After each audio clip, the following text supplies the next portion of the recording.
Петок, 8 март, кратки вести во 12 часот. Собранието по скратена постапка ги донеси измените на Законот за високо образование. Со тоа се усогласуваат коефициентите за исплата на плата и законски се доведуваат во рамноправна положба сите вработени во јавните високообразовни установи. Членовите на синдикатите на 5 јавни универзитети во Битола, Тетово, Штип, Охрид и Мајка Тереза во Скопје пред неколку дена на протест од собранието како нивни основач побараа да се потпишат и нивните колективни договори за да не бидат дискриминирани и во нерамноправна положба во однос на Скопскиот универзитет Свети Кирил и Методи.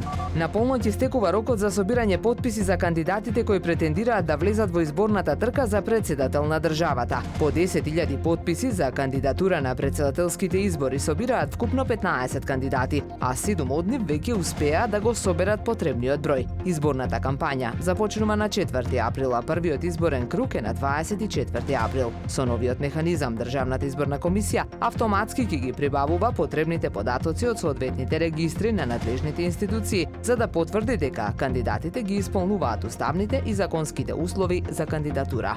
Нивото на водата во Охридското езеро и понатаму е под просекот за овој период од годината во однос на минатата недела водостојот е покачен за само 1 сантиметар. Според последните мерења на Управата за хидрометеоролошки работи водостојот е на кота од 693,40 метри надморска височина, што е за 9 сантиметри пониско од просекот за март. Температурата на водата изминатава недела е намалена и сега изнесува 8,5 степени, но сепак е повисока од вообичаената за овој период од годината.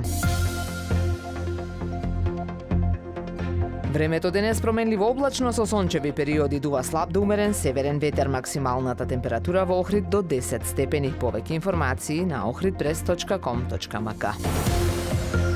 Уредник и водител на вестите Даниела Спасик.